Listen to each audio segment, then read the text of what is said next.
Segundo bloque de Ciudadanos se Revela. Está con nosotros el ministro de Hacienda de Misiones, Adolfo Zafrán. Bienvenido, Adolfo. Buenas noches, Gracias, ¿cómo están? No, un gusto. Tenemos estudio, ¿viste? Sí, sí, todo nuevo. se han renovado. Nos renovamos. Escúchame, Adolfo. Vamos a quedar pegados con el gobierno. No. Hace 3 semanas estuvo el gobernador en el primer programa de este ciclo y se habían cumplido, un día antes o 2 años puntuales de la pandemia, de las restricciones decretadas en la Argentina. Y en esa entrevista hablaba de los números, los indicadores que se reflejaron de las 24 provincias en los 2 años cumplidos de pandemia.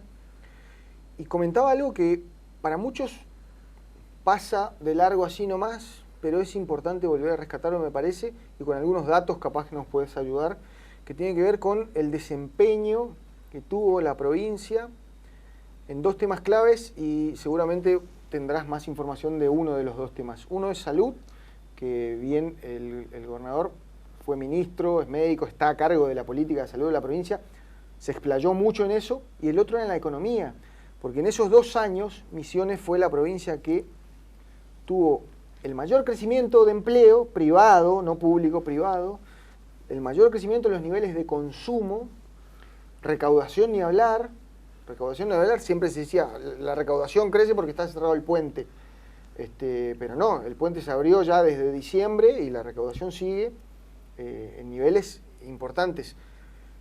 Rescatar esto, el desempeño y algunos datos que nos puedas dar, cómo fue y si es que Misiones efectivamente tuvo el mejor desempeño económico de las 24 jurisdicciones en estos 2 años de pandemia.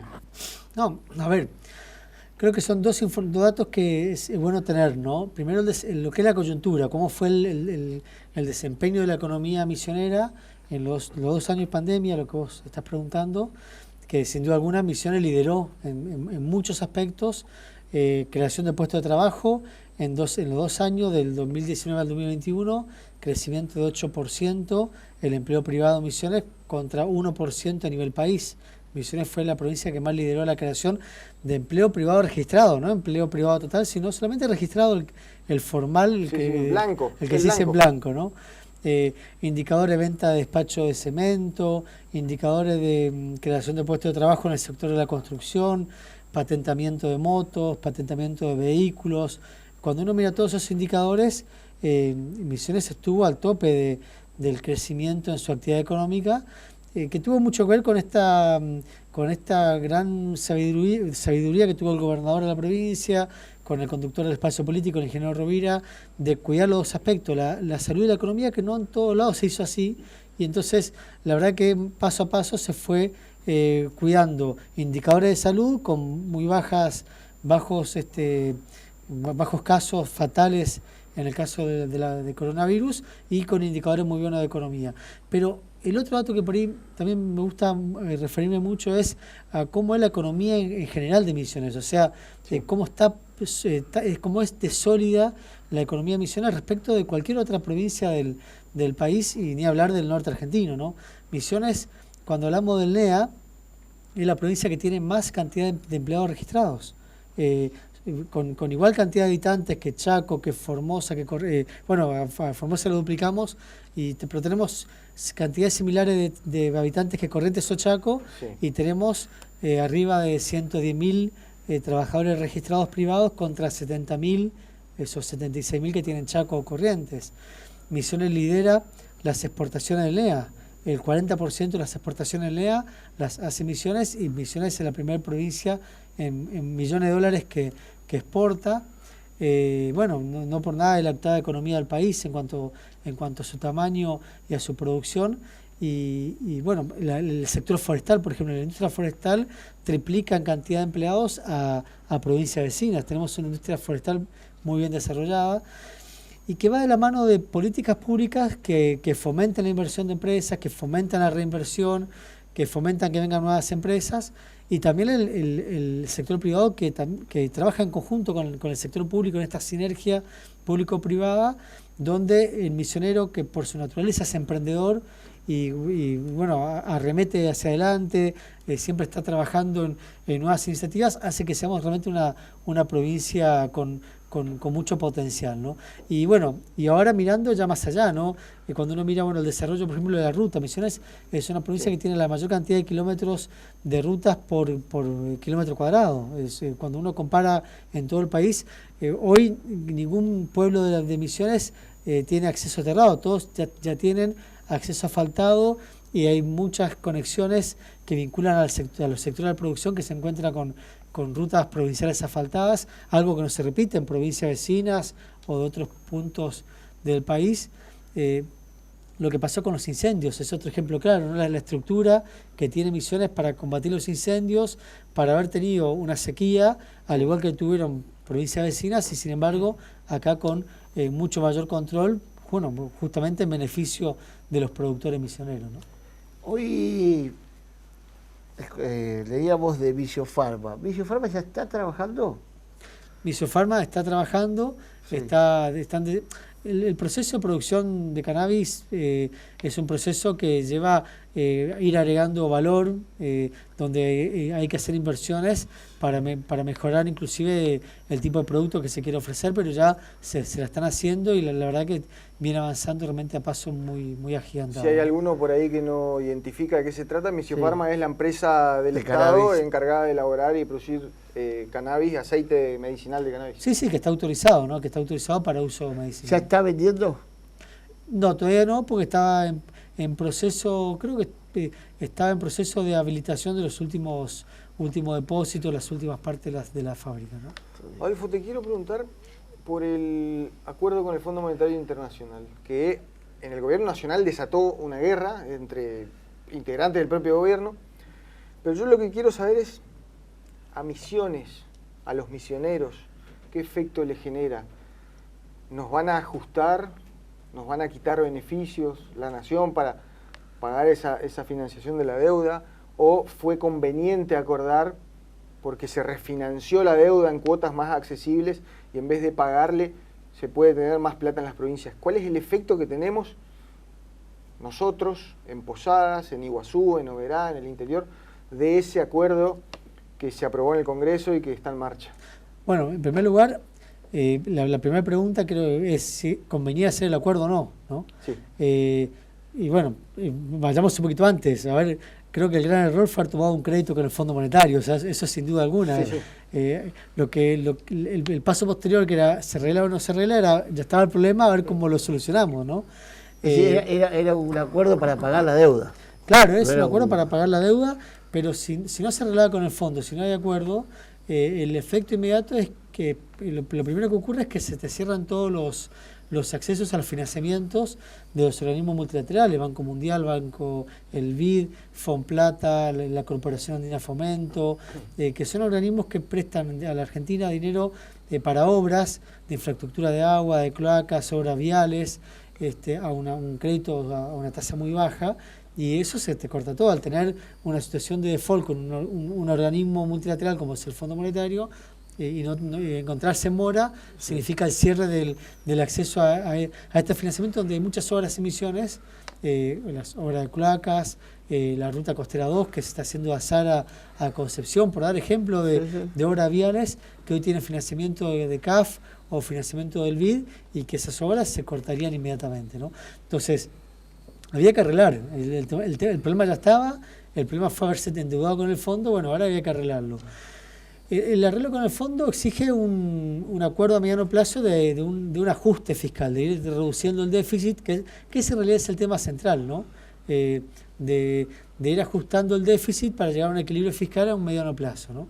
Y en ese punto, en la carta con el fondo, el único punto donde afecta a las provincias es que le obliga al Estado Nacional no a ajustar, sino a reconsiderar las transferencias corrientes que hagan las provincias. No de capital, no transferencias para obras, sí transferencias corrientes. La verdad que... Las que están por fuera de las leyes de coparticipación, las que son discrecionales, no automáticas. Las que son discrecionales, ¿no? Con lo las cual, políticas que van. exactamente. Las políticas. Pero la verdad que en materia de transferencias corrientes son pocas los montos que reciben las provincias. Más que nada lo que recibimos son transferencias de capital, ¿no? Obras para viviendas, obras para escuelas, obras viales, acá a través de la Dirección Nacional de Vialidad. Así que bueno, la verdad que el impacto de las provincias entendemos que es bastante reducido y el camino no había otro que buscar el mejor arreglo con el fondo, ¿no? Hoy está en boca de todos Martín Guzmán. Se dio la inflación el 6,7% y en el LEA el 7,2%.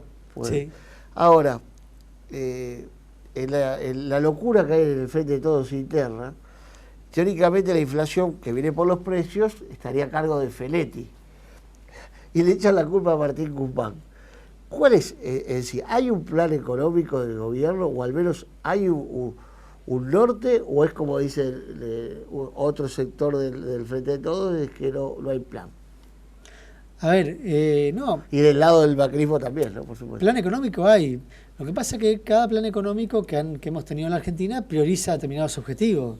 Sí. Cuando estuvo Cavallo, hace cuánto más de 30 años, bueno, su objetivo fue reducir la inflación, lo logró, pero bueno, el desempleo llegó a un costo al 18%. Sí. Entonces, cada plan económico fija objetivos. Hoy el gobierno está con un plan económico de cuidar la desigualdad del ingreso, cuidar el desempleo y no está priorizando el tema de la inflación. Bueno, hace unas semanas atrás salió el presidente a hablar de que quieren atacar el tema de la inflación, pero hasta ahora no hay herramientas concretas para hacerlo. Más que estamos viviendo un contexto inflacionario en el mundo, o sea, el mundo tiene inflación hoy, producto de...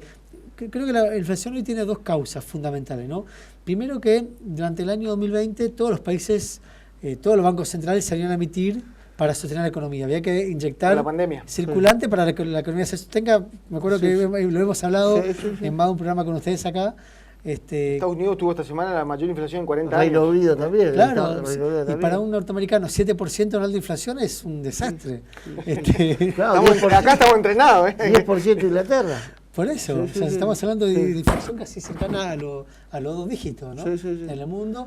Y en la Argentina está pasando lo mismo, o sea, hay una aceleración de la inflación que se agravó con la guerra, con la invasión de Rusia a Ucrania, se disparó el precio de los commodities, que el transporte internacional se resintió, entonces faltan productos. Al faltar productos, se disparan los precios, ¿no? Entonces, mientras exista el conflicto entre Rusia y Ucrania, la invasión esta que tenemos hoy, los precios de los commodities van a estar alterados y va a haber escasez de productos. Te llevo un poquito más atrás porque es un drama que todo el mundo habla de la inflación. Antes de la pandemia y antes de la guerra, teníamos 45, 50 puntos de inflación, gobierno de Mauricio Macri. Cristina lo entregó con 30 puntos en el 2015, Macri lo llevó a 50 puntos anuales. En ese momento no había pandemia, no había guerra. ¿Por qué había inflación? ¿O por qué hay, sacando la pandemia y la guerra, por qué hay inflación en la Argentina? ¿Y qué se puede hacer para, no te digo eliminarla, reducirla, atacarla? ¿Cuáles serían tus medidas? Ministro de Economía de la Nación, Adolfo Safrán, hoy tenés que decirme 2 medidas para atacar la inflación. No hay guerra. Persona, ¿por qué no vamos a hacer eso? No hay guerra, no hay guerra. Es un amigo. Sí, un amigo. No hay pandemia y no hay guerra. No, a ver, 2016, que fue un periodo de alta inflación, 2018-2019, hubo inflación, pero el dólar también. Claro, o sea, en 2016 la inflación estuvo motivada por los ajustes tarifarios, o sea, fue un shock de oferta, una inflación provocada por los costos. Pues fíjate que ahí está demostrado que la emisión de dinero no es la única causante de la inflación. Sturzenegger, el presidente del Banco Central, en la época de Macri, hasta el 2018, tuvo una política monetaria muy dura y sin embargo tuvimos inflaciones más altas que, como decía vos, en el gobierno de Cristina. Sí. ¿Por qué? Porque hubo otras causas de inflación. Ajustes tarifarios de los servicios públicos, 2018 la disparada del dólar, cuando se recurre al Fondo Monetario. Entonces, la inflación de cada periodo tiene motivaciones distintas, ¿no?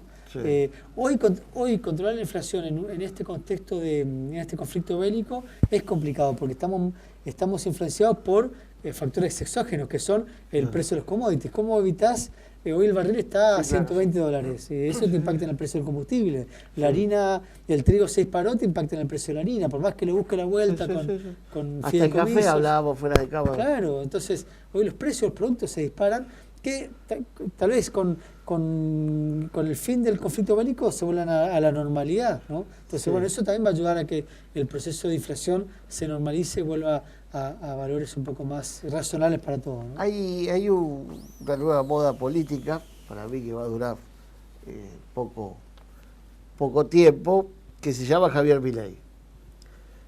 Como dije al principio del programa, creo que es funcional a otros intereses.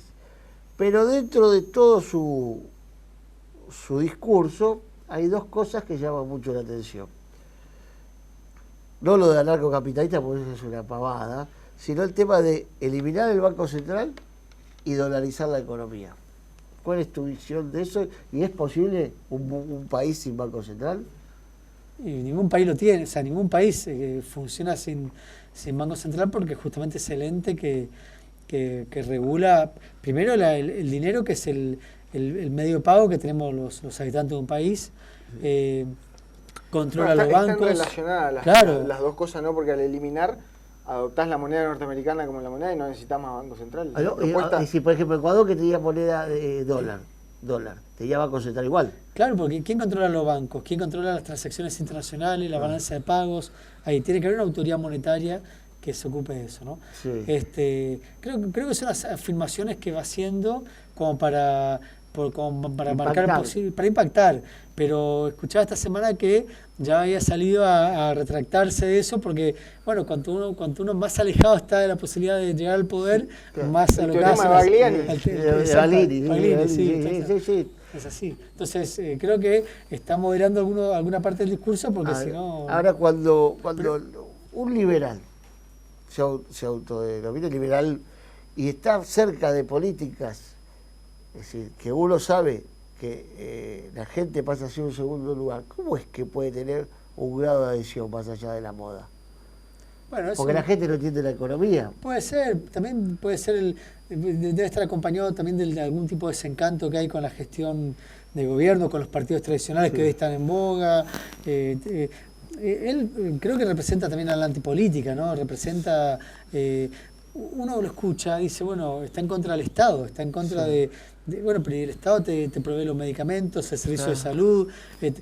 Argentina tiene universidades públicas gratuitas que no la tiene diciendo Chile. cosas que no se van a poder llevar a la práctica, en pocas palabras. Que puede ser, claro. Que son O sea, socialmente y humanamente... Suena lindo, suena lindo decir, tenemos un Estado que nos sirve, un Estado ineficiente. Mucho empleado público e impuestos muy altos. Claro. Echemos a la mitad de los empleados públicos y bajemos los impuestos. Suena muy lindo, pero en la práctica, bueno, voy al hospital, no tengo Se medicamento. lastima a tu hijo y cuando la quieras ya. mandar a tu hijo a la universidad no vas a tener que pagar porque la universidad pública no existe. Claro. Entonces, en la práctica son cosas distintas, ¿no? Sí. Dolarizar la economía es complicado, además es altamente no recomendable, porque es como el 1 a 1, muy parecido al 1 a 1 porque significa tener tus precios en dólares, pero con costos argentinos. Entonces, si vos no tenés una economía competitiva, vos podés quedar no con le precios, vendés nada a nadie. claro, que quedás con precios muy caros y ahí no podés exportar tu producto. Y además perdés una herramienta que es la política monetaria. Los países han logrado... tu autonomía monetaria. La soberanía económica. Claro, muchos países han logrado sortear crisis. Cuando fue la crisis financiera del 2009, que no estamos hablando de hace mucho, los países lograron sortearla y la crisis del 2009 se dice que fue más profunda que la Gran Depresión del año 30, pero el impacto fue tan leve porque los países adoptaron políticas monetarias, políticas fiscales para contrarrestarlo. Si parece una herramienta como la política monetaria, el impacto de una crisis va a la gente. Más desempleo, más recesión, pérdida de fuente de trabajo, cierre de empresas, que no lo podés evitar. Uno de los temas que resalta permanentemente Milei es la cantidad de empleados públicos, que hay que reducir la cantidad de empleados públicos. Te vuelvo a traer a Misiones, porque en todas las preguntas te traigo Misiones. Fue a Río Negro y se tuvo que volver. Pues fue una presentación también, y pues, las provincias, eso es muy importante, en todo el país, pero en lugares por ahí hace más repercusión en una provincia que la capital federal. No es lo mismo decirlo en el estudio de la Nación más que decirlo en la provincia. Sí. Lo que te quiero preguntar es cómo estamos en el índice, en la cantidad de empleados públicos en la provincia. Hace algún tiempo vi algunos informes, pero tendrás más actualizado. Sí, sí. Misiones quiebra ese mito, pero siempre ha quebrado ese mito de que es una provincia que tiene muchos empleados públicos. O sea, típica afirmación que las provincias del interior somos creadoras del llamado desempleo disfrazado, ¿no? O del empleo que no trabaja porque tenemos muchos empleados públicos. Acá no pasa eso, acá tenemos una cantidad de empleados públicos y ahí estamos hablando de docentes, policías, trabajadores de la salud, gente que trabaja en el registro de las personas, así prestan servicios a la comunidad, no más de 58.000 empleados públicos en total, contra, como yo le decía recién, cerca de 116.000 trabajadores privados. Es decir, la relación es 2 a 1, Sí. Dos trabajadores del sector privado registrado contra un trabajador en el sector público. Nada que ver con lo que se afirma que es el resto del país o alguna provincia del interior, ¿no? Misiones es una provincia con mucho empleo privado, donde el sector privado es muy fuerte, ¿no? Tiene que ver justamente con una de las fortalezas que tiene la provincia de Misiones, ¿no? Estuviste en la reunión del LOA en Salta. Sí. Hay genuinamente una impronta federalista, digamos, que las provincias dicen basta de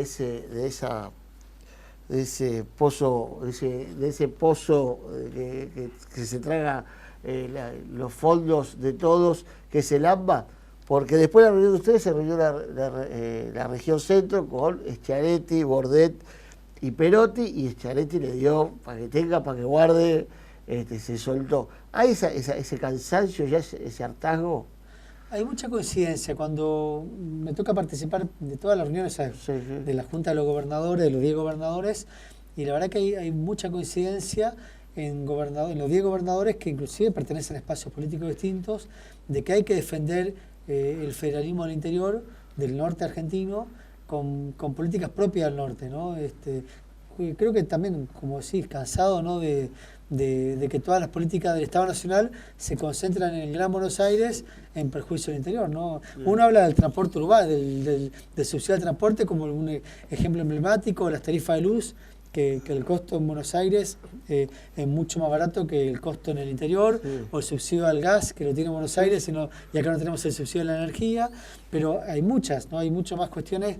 La obra pública, se vuelca mucho más obra pública en Buenos Aires que en el resto del país, y bueno, creo que hay ya una posición muy clara de los gobernadores, y bueno, y la actitud de nuestro gobernador, el doctor Oscar Herrera Huat, que siempre está planteando estas grandes asimetrías que tenemos del interior con respecto al país central, ¿no? Hay una cosa del tema de la energía, Panamericana, es decir, la destilería más grande, a pesar de que el petróleo, es decir, la mayor fuente de petróleo la saca en Chubut, la hizo provincia de Buenos Aires, está en Campana. Y así todo, hoy provincia de Buenos Aires quiere formar parte de ese grupo de provincias que manejan la cuestión petrolera. Y es indignante, ya no es una cuestión política, ya es una cuestión de indignación. Claro, porque no son productores. No son productores. Claro. Y quieren la presidencia, que si no pidió la presidencia. Ahora, entonces, la cuestión energética, ¿cómo viene? Aparte va con connotación de esto ahora. ¿En el tema de Norte Grande? Del Norte Grande. Bueno, en el tema energético, lo que se anunció en la reunión del viernes pasado fueron tema de obras que se están trabajando para el norte argentino, donde Misiones tendría posibilidad de acceder a obras muy importantes, estratégicas en materia de distribución de energía, o sea, lo que sea el transporte, cómo llevar la energía de un lugar a otro de la provincia. Después el tema de la posibilidad de que existan mecanismos para que los grandes usuarios puedan invertir en proyectos renovables y puedan vender a la red el excedente de energía, porque cuando uno invierte en un proyecto renovable, ¿qué ocurre? La empresa consume como grande usuario durante el día, pero a la noche tiene excedente y ese excedente lo puede vender a la red, pero a un precio que sea competitivo para que la inversión sea rentable, ¿no? Así que bueno, eso se va a permitir trabajar, así que bueno, ahí tenemos muchas potencialidades porque acá hay muchas empresas que están interesadas en invertir en proyectos renovables, de paneles solares o biomasa, y de esa forma generan lo que decimos nosotros energía sustentable, ¿no? Mi última pregunta, Adolfo, porque ya te hicimos un peloteo importante. ¿Cómo nos perjudica a la provincia el voto en contra del presupuesto nacional en diciembre pasado, el voto del bloque nacional de diputados de Juntos por el Cambio, en contra del presupuesto nacional? El país entero quedó sin presupuesto, Misiones quedó sin presupuesto. En ese presupuesto que se votó en contra había obras por 96.500 millones de pesos para la provincia, había una zona aduanera especial. Digo, parte ya estoy respondiendo, pero vos tenés más precisiones en esto. Mira, yo estoy seguro, es una afirmación, ¿no?, de que haber votado en contra del presupuesto nacional no perjudicó tanto al Estado Nacional como a las provincias. Las provincias fuimos más perjudicadas por la no aprobación del presupuesto, porque si vos mirás la cantidad de veces que tuvo que viajar el gobernador de la provincia a Buenos Aires de enero de este año hasta la fecha, creo que cada semana o cada 8 días está yendo a Buenos Aires, muchas veces lo hemos acompañado, otras veces ha ido solo, para justamente trabajar en la incorporación de puntos que estaban en el proyecto de presupuesto, que al ser desaprobados quedan sin efecto. El plan de obras es uno de ellos. O sea, todavía estamos trabajando con el equipo de Mansur, que estuvimos la semana pasada con él, para incorporar obras al presupuesto nacional que estaban en el dictamen de la Comisión de Presupuesto, ni hablar de la zona aduanera especial que estaba como articulado ya en el dictamen y nos habilitaba a trabajar a partir del 1 de enero con una reglamentación que dependía del Ministerio del Interior y del Ministerio de Economía. El tema del reconocimiento de las regalías a las provincias, regalías energéticas, a las provincias que tenemos, nos corresponde algún tipo de regalía como la de Salto Grande o la de Yacyretá.